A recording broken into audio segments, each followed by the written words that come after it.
morning, everyone. As while the slides are being prepared, as Ms. Tony said, it's small steps that you make. Like I've only been in my econ for 13 months.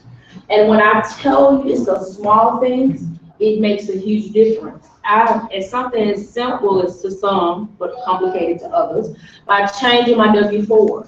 As a result of that, I was able to cash flow back into my home almost $5,000.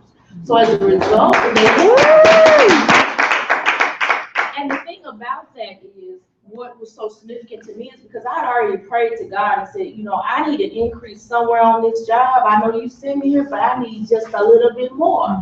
And so when my econ literally fell in my lap, and when I did that, I could see that increase, me taking that home. And as a result of that, we have paid off one debt. So as Ms. Tony said, it's just a small steps that we make, but it's the starting that stops us. Because oftentimes we're so stubborn. I'll just tell you briefly, I was very stubborn. When my cousin approached me probably 4 years prior, I'm like, you know what? I don't have time to do this. What is Grit sending me? I just can't do this right now. So I really didn't. But sometimes it takes you being on your back, literally, for you to get the revelation. She didn't know it. I was going through a surgery, and she just sent me an instant message on Facebook. And I'm like, what is this? And when I looked at it, I immediately jumped up. Barely could walk, just had surgery, but I made my way to that computer. And I called her like, oh, what do I need to do? Because literally, we have to go through some things before God can get our attention. So my econ, if you stick with it, it can take you where you need to go. But there are some things that we have to do. We can't rely on, she talked about the strong individual. Yes, they're strong. And what we mean by strong, they've been in the business so long, they can do this stuff with their eyes closed. But by the same token, they're not going to baby us. There's something that you have to do because you are the only person who can believe in you. I can't sit there and have which I know my cousin is going to encourage me, but I have to believe in Mary, and more importantly, the skill set that God has placed within me. So having said that, we're going to talk today about the completing of the W-4 form. Thank you. And that's one of the things. How many of you, when you started on a job and you went to the HR department and they gave you this W-4 form and you were sitting there like, what in the world is this? What do I do with this? Or maybe I was just the only one. Okay, maybe I was the only one. So when they gave that to me, I'm like, what am I to do with this? But there's a story behind this. You know, I'm very hard-headed. And my sister, who's younger than me, worked in the HR department. She told me how to complete this. But because you're the oldest, you think, what? You know everything.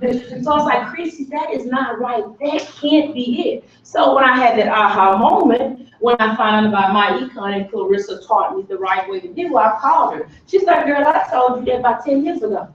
But because I was hard-headed, I didn't want to listen. So if you look at that, as it tells us, when we're hired, they give us this form, we don't know what to do with it. But if you look here, do we have a light on here? Yes. If you look right here, how many of you, by show of hands, actually sat down and read this W-4 form in its entirety? Yes. I see a couple of you. Most of us don't because it's so much. And when you get on these jobs, it's a new job for you. You just will need to know, where do I sign? I'm ready to get started. You're excited because it's a new venture. But it behooves us to read that thing in its entirety. How many of you knew that it had 2 pages? Okay, some did, some did. Well, I'll be the first to tell you, when they gave it to me, they just gave me the first page. I didn't know it had a second page. And part of that is because they make the assumptions. When I say they, the HR managers, they make the assumptions that we don't itemize things. Right. But the thing about that is, years ago, when I got with my husband, because he is a business owner, they didn't know that we were itemizers. But I didn't have enough in me to even have that conversation with the HR manager. So guess what? She told me to put such and such, and that's what I did. But if you look at the form here, it tells us whenever something, paraphrasing, changes within your life, you have to do that. So as a rule of thumb, every year you should be going back, updating that. And you don't always have to rely on your HR manager. Because God has allowed us with this technology stuff, and I'll be the first to tell you, I didn't like it at first, but now I love it. But God has allowed us with technology where you can actually actually go onto the site and download the form yourself and make the corrections and take it to your HR department. Right. And when we say things that change in your life, you could, heavens forbid, you could have someone die, you could get divorced, you could have another child, all of those things that are significant in your life, guess what? You need to be making those changes on your W-4 form. So this is what it looks like, and it tells you, but the biggest part is it behooves us every year. Now that I know that, I'm gonna go back in there before January 1, December 31st, because see, I can go online and do mine. I'm gonna start doing that because there are some changes that will take place. So it behooves us to do that. And even if you have questions about it, I'm gonna tell you. How many of you have gone to the website irs.gov? Oh my God, me too. When my cousin introduced me to that, I'm like, why haven't I done this? It has everything that you need. They even have tutorials. And I'm a visual person. You have this little lady there telling you about this stuff. So I would encourage you to do that. And then you should know, when you're about to prepare for this, what your filing status is. How many of you know your filing status? Very good. Some people don't. And if you, what we mean by filing status, whether you're single, you're not married, you're divorced, something in there, but you're single. There's nobody else, you're single. Right. Single. Because a lot of people, I'll tell you, I've heard a lot of people do a whole lot of fraudulent stuff on these income taxes. And when they're filed, then head of household. What that means is you're the financial backer in your household. No, you make more, nobody else is doing it, it's just you. And there are other people depending on you and that income. You're the financial person, you're the only one. Head of household. Married, filing jointly / separately. Now, a lot of married people, I just have to own up to this. When I first got married, my husband kept telling me, we need to be filing jointly. But you know, I'm so stubborn. No, we don't. I'm gonna file, you gonna file, and I'm gonna file. So then when I did that, I have to admit, I came home. And he said, what did they say? And I said, I gotta pay these people all this money. Mm-hmm. His response was, you should have listened to me. So then I said, well, what do I need to do? Fix it. You know how we are. Most of us as women, let's just be honest. We want our husband to fix it when they told us in the interim, but we just didn't do it. And I was like, what do I need to do? I can't give these people all my money. He was like, well, I don't know. I'll go down there once you figure it out. But he went with me and we figured it out. And what the same thing he told me is what the lady said. And she's like, well, you know, you remember I tried to tell you that, but then you became argumentative with me. I said, yeah, I did. So I learned the hard way because I wasn't about to get those people $1,300. No. And I didn't want to do that. So we have to be mindful of that. A lot of us think just because we're married, I'm gonna do my thing, you gonna do your thing. No. The IRS says if you are married, you need to be filing jointly. I don't care how you look at it. I don't care what kind of other issues you have with that. You need to be filing jointly, just that simple. Then the next filing step is qualifying widow or widower. And we know what that is. You lost your spouse, and you're the only person there, and that's your filing status. So we need to know that. Number dependents carried on your taxes. Spouses are not dependents. Ooh, when I looked at this, it was just slapping me off in the face. Because I don't have kids, so really I don't have dependents. But I was just doing my stuff totally wrong. And because I was doing it wrong, and again, I didn't want nobody to tell you. Because I thought I knew it all, but I did not. So if you look at the number of dependents carried on your taxes, you have to know that. What are dependents? Who? You know, your children, someone you're taking care of. And I can say at least 50%. And I can safely say that because shortly after my father died, my mother was really depressed. I mean, really depressed. To the point of I had a younger brother at home and a younger sister. And she pretty much called me and said, you know what, Mary, I need you to help me with your brother. Okay, what do you need me to do? And then it meant me taking on some financial responsibilities and doing a lot of things for him. That required me over 50% of my resources, my finances, went to him. So it's like, and I could safely do that because she said you can do it. There, once again, I didn't believe my mother. Like, what's she know? So I asked the tax preparer, she said that is true. And then she went on to say, do you help your mother? I said, yes, I help. She said, you can claim both of them, and I didn't know that. And that was in college, so imagine that. So you have to know those individuals that are dependents. If you or your spouse have a second job, how much do you make annually? You need to know that. You need to know that. Do you pay child care expenses? If so, how much annually, and do you file that amount on your tax return? Do we do that? If you don't, anyone still have children in here?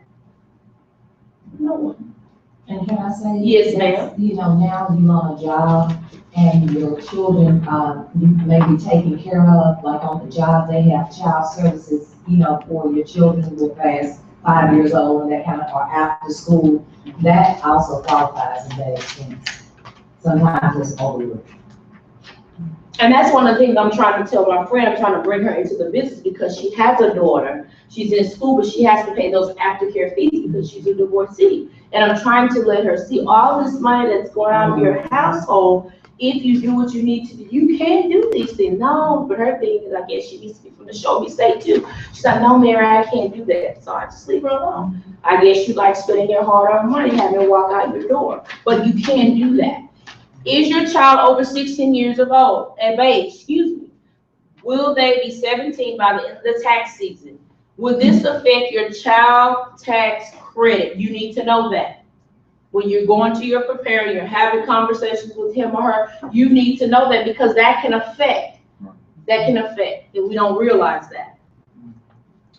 Okay, are you an itemized tax filer? You need to know that going into it. And if so, you have to use a Schedule A. And then some individuals who are in business like my husband, you also use a Schedule C. That's your profit and loss statement. See, I learned some this page.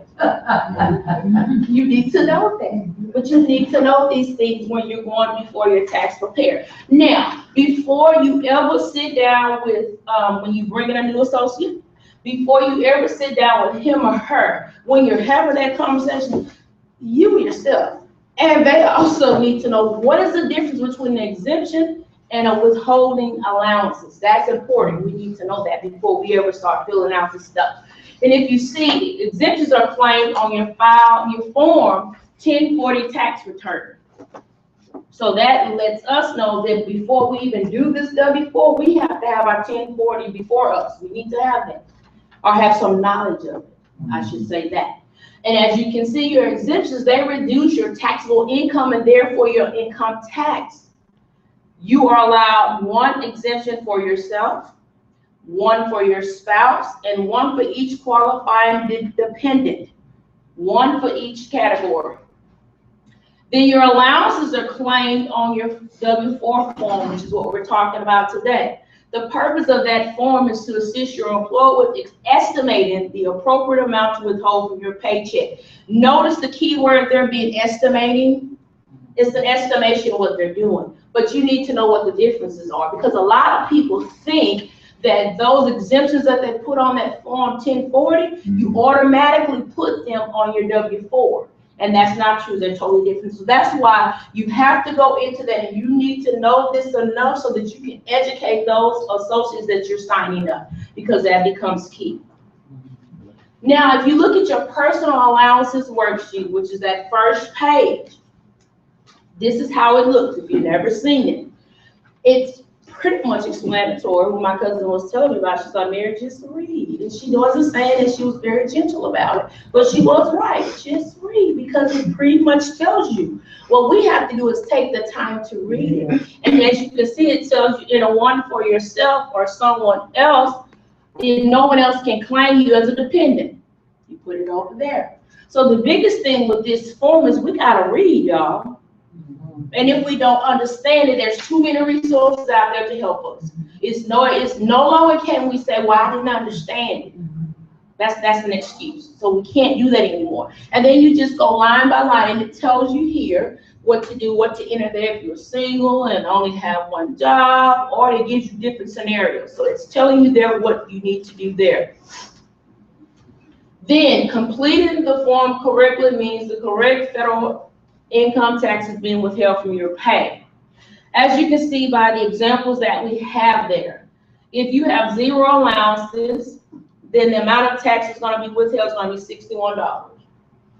As you can see, if we have one withholding allowance, then the amount that's going to be withheld is 49. So do you see, for those of you who are visual, you see how the more allowances you have, the less taxes that are being withheld from your check. Right.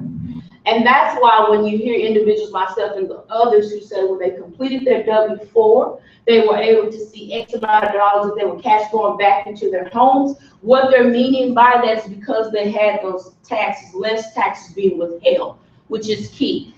And can you describe the relationship between the number of allowances claimed on the W-4 form and the amount withheld? That's a question. As the number of allowances increases, the amount of federal income taxes did what? As the number of allowances increased, the amount of federal tax withheld did what? It decreased. The more allowances, the less taxes.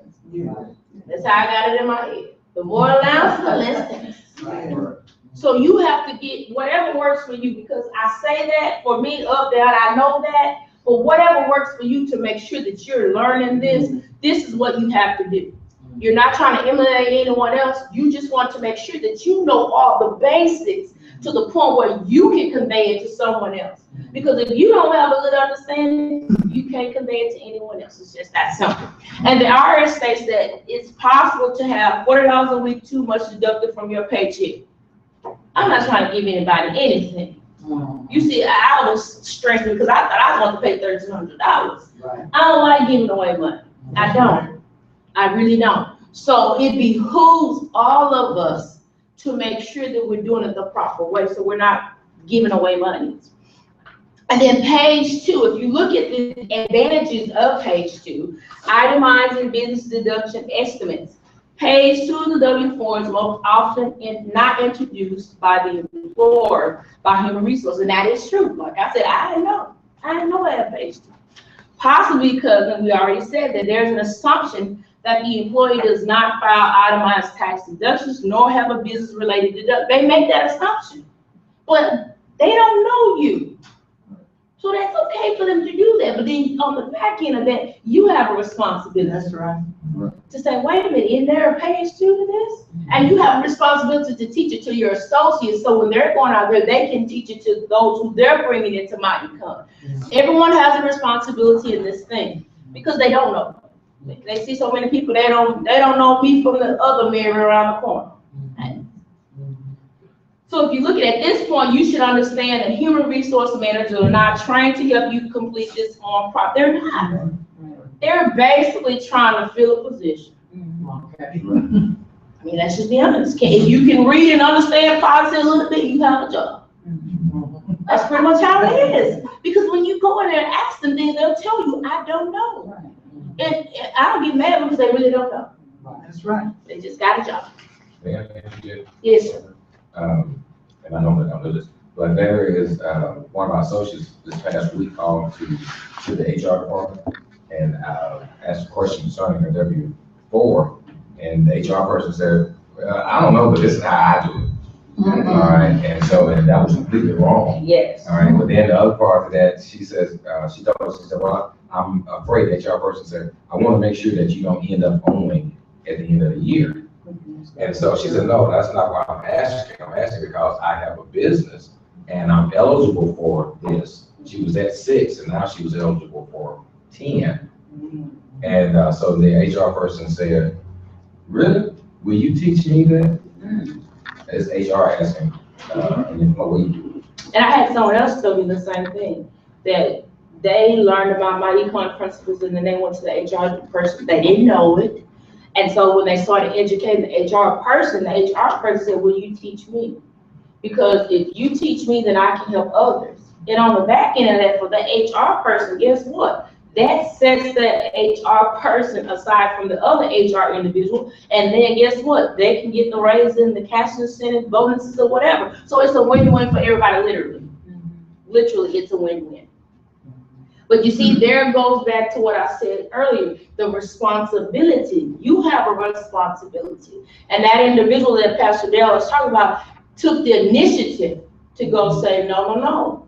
This is why I'm asking this. So you see how we have a responsibility? No longer can we rely on others.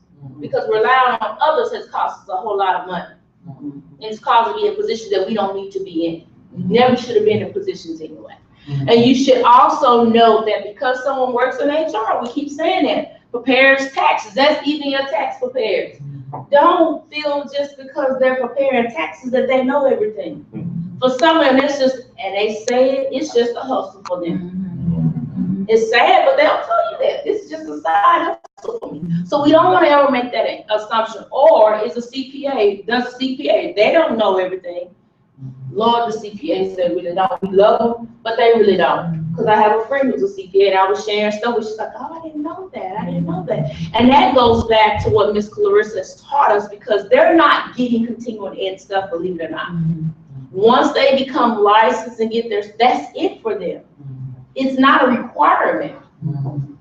As with me, with my license, in order to provide services to families and other individuals, I have to go get continuing ed to keep up my license. But some people out there, just because they have license and certifications, they're not required to go get continuing ed. And what that means is they're working on outdated information. Exactly. Something that was 20 years ago, they think is still applicable now, and it's not. So learn not to be so impressed with a person's title. That's the number one thing that messes us up. We get impressed with people's titles, but we want to get that out of our knowledge base. Yes, ma'am. Also, I've run into attorneys and judges that didn't know. And they said they didn't know, but your life depending on them knowing the law, but they didn't know. And that's true, Ms. Lemon, and I learned that even from my husband with attorneys. And he'll always say, they don't know everything. They just know what they specialize in. Right. And then that's so true. But even with that, we got caught up, well, I did, with the title because he's an attorney, they know everything, but they don't know everything. So that's true. And even with the person that's skeptic, don't be moved by that or impressed. Even the marketing pitch, don't be impressed by that. Because 9 times out of 10, I've learned those folk with those marketing pitches, they don't know anything either. They just learn how to rehearse it and make it sound real good. That's all it is. They don't know either. Now, brings us to page 2. We want to pay special attention. As you can see, it says deductions and adjustments worksheet.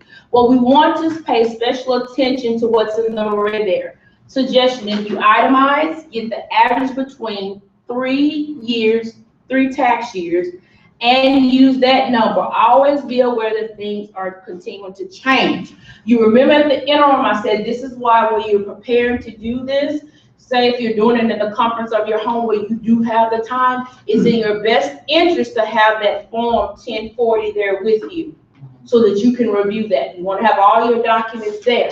And then you're going to take the average between what your 3 tax years were, and you're going to put it there. Because notice, this is just an estimate. And for those of us who are on our job, we started new jobs, you're not going to have these documents. So it's in your best interest when you file your taxes, and I've started doing that the past 4 years I've been doing that. Even when we prepare ours, as a rule of thumb now, I take it and I read through it. Because I want to make sure that I want to have a good working knowledge as to what's being put there. And even to the point where, and I guess I was right on target, Britt, because what I do, I take from that year before and look at it, I compare them.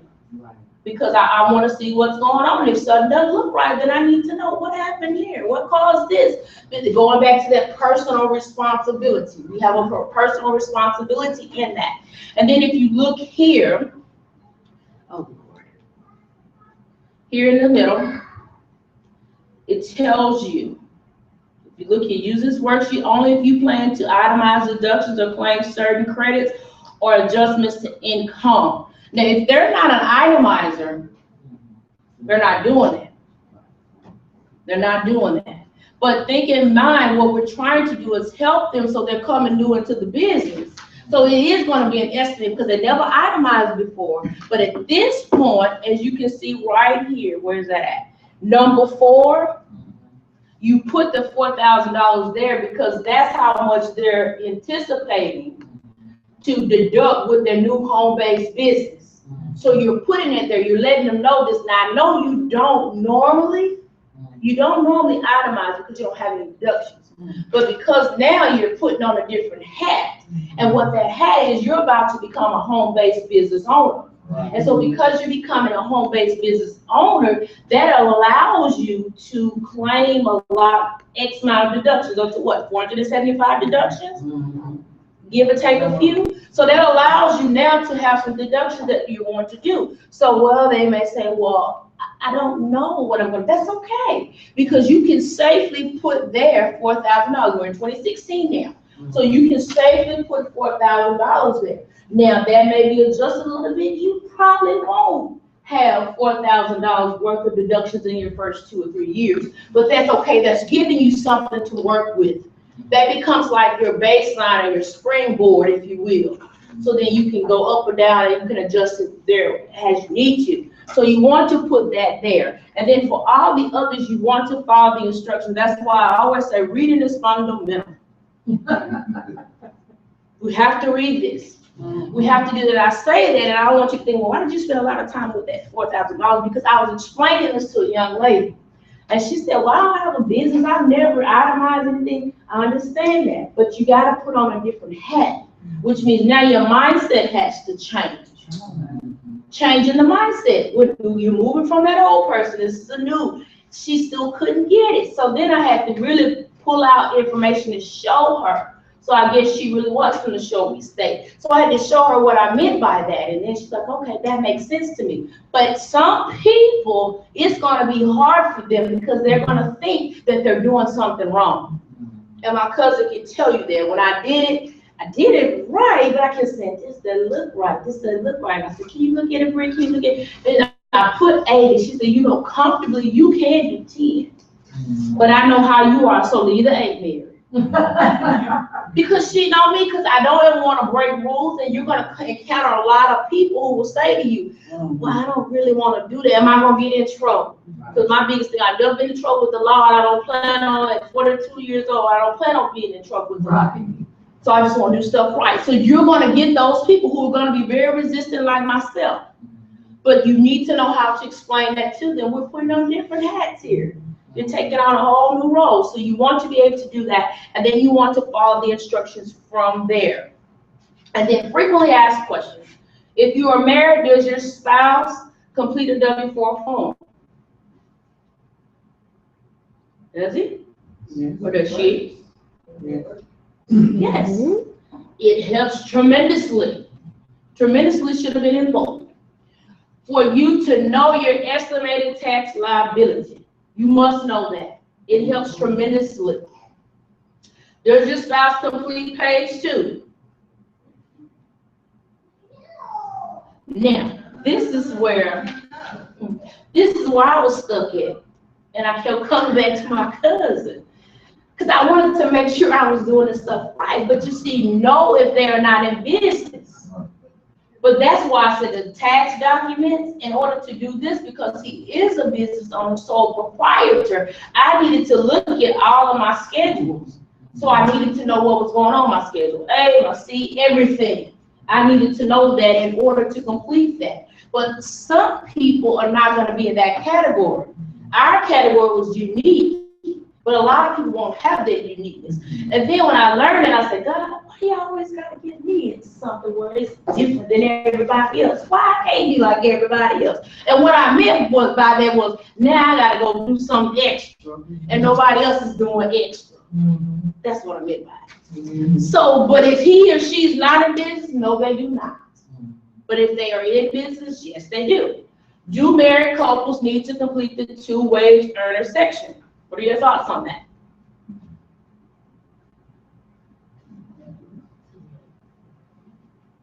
It varies. Read instructions and follow. You see why reading is so key, that you have to read. However, keep in mind that as a business owner, you have the opportunity to create legal deductions to offset tax liability with proper tax planning. Anything is possible. So that goes back to that question when you have that individual who says, well, I don't have any deductions. When you're letting them see that they're putting on a different hat and you're trying to explain to them why you put that $4,000 there, that goes back to that. And then the key to that is what you have to do with proper tax planning and all those things. Legal deduction. That's why it behooves you to know what legally you can deduct. Legal deductions. Now, even though we put that $4,000 there, and you go to your tax preparer, and you have $10,000 worth of deductions, and he or she's asking, well, how much profit did you make? Oh, I didn't make nothing. You need to be doing something, because you have all these deductions, $10,000. Because keep in mind, when you go into business, what the IRS wants to know is that you're going into it with the intent of making a profit. You're not just going there and saying, oh, because I want all of these deductions. No, you need to be doing something. And that's why it tells you that with proper tax planning, that's why documentation becomes key. Because believe it or not, it may seem far-fetched to you all, but some people will do that. Have all these doggone deductions and they make zero. Now I know you made something. Work your business.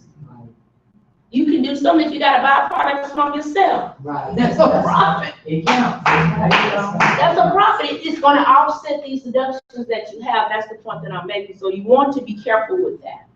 Because I say that because a lot of people will say to me, and when they say to this on my job, in my mind say, you're not ready. Oh, I want to get in there. Ooh, girl, I can get all these deductions. Ooh, and I don't have to do nothing. Wrong answer. Right. You do have to do something. Because we're not in the business of trying to run a scam on the federal. We're not in that type of business. No. So when those people say that to me, I'm saying in my mind, they're not ready for it because their mindset isn't there. And I don't want to be any part of helping somebody run a scam. I'm just not going to do it. That's right. You know, making money is not really important to me. I want to do things the ethical way, and I'm sure you all do as well. Caution, line G, it talks about your child tax credit. Have you ever seen that on line G? I'm pretty sure you have. Those of you who have children. Now, this is the income shifting part that we're talking about, because when you sign someone up in the business and they want to know, well, how soon can I see something? If you correct your W-4 immediately, assist them in correcting their W-4, they can see it in 30 days. They can see that. And then once they do that, this individual, he or she corrected their W-4. And as a result of correcting that W-4, they were able to see a $600 monthly increase on their check. So as a result of that, what that individual did, and as you can see here, it was $600 monthly. And then within a year's time, that was $7,200. So what that individual did, that considering, we'll just say that individual didn't have any debts or anything. So that money, that $600, they opted to do what? They opted to invest that money. They opted to invest that money at an 8% rate of return. So what that individual did with that $7,200, investing it with a rate of 8% of a return, over 15 years, look how much they went from that amount to what? $280,000. And that's considering that that individual didn't have any debts or anything that they need to pay off or anything. They just had money. Oh, I have this money. What do I do with it? So when you see that increase on your take-home pay, you can do a number of things with it. You can use it to help you pay off eliminate some debt, or you can use that money to invest. Because only that individual, only you, know where you want to be and what it takes for you to get there. And then that same individual, using the same money that he or she were able to cash flow back into their home, and you see over 30 years' time, with that same amount of money, look how much it was, $895,000. So it can be done. That's why my econ is a really good business to be in, because of the principles, because every individual situation is different. No two people have the same thing, but it's designed so that everybody wins. Right. Everybody wins. And if someone tells you, well, I didn't get anything out of my econ, or it just didn't help me, that's because they didn't apply the principles. And the first principle is correct your W-4. You can see that instantly. Now, the same individual, the one with the $600 monthly increase back into the home. Use that money rather than invest. That individual say, you know what, I need to pay off some debt. I have a lot of bills, so I need to pay some things off. And we can see this individual had a car note, had a Visa card, and had mortgage. And you can see here with that the balance on the car was $17,000. The current payment, that means if I was coming into the business today, what I'm paying for my car note is $445. So, as you can see, the new payment is $1,145. Well, do you know how they got that? They added, well, of course you would, Ms. Banks. But they added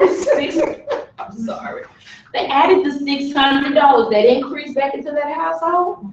He or she added into that car note payment, which means now they're paying $1,145. But then you see how we reduced it to the number of months to just totally wipe it away.